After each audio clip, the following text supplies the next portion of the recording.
De la gueule des gens et être assis. Parce que si j'étais raciste, je dirais que je mange pas de cette merde.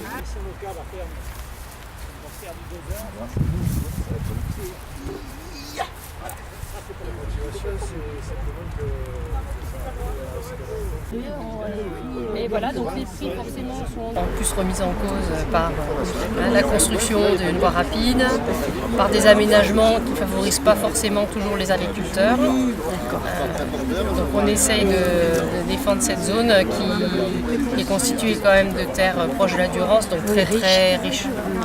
Les concentrations qu'on voit dans les autres secteurs, on est en train de les vivre dans le monde agricole et effectivement c'est ce qui fait c'est ce qui nous pose problème, quoi. Parce que si ça continue comme ça, effectivement, on n'aura plus que quelques grosses fermes et puis des tissus ruraux complètement qui n'auront plus qui ne tiendront plus debout, quoi. Voilà. Il faudrait rappeler que malgré les mesures qui ont été prises depuis 2017, de nouveau la consommation d'espaces agricoles, le bétonnage a repris. On était à 50 000 hectares par an qui étaient bétonnés, artificialisés, et aujourd'hui on est à 60 000.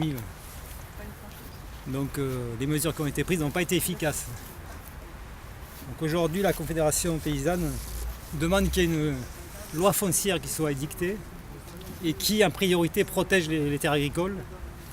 Et la première mesure, ça serait de sanctuariser les terres agricoles. C'est-à-dire on dit maintenant, terminé, plus aucune terre agricole est artificialisée. Les paysans ils sont beaucoup de droite, bien ancrés.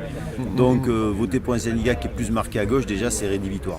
Mais comme je dis, on a un stade de plus en plus de petits jeunes. S'ils avaient, disons, parce que ces petits jeunes aussi sont un peu pas toujours bien politisés, pas politisés du tout. Donc à la limite ils ne vont pas voter sans se rendre compte de ce que ça représente. Et ça c'est dommage. Donc cette année on essaye de vraiment les sensibiliser.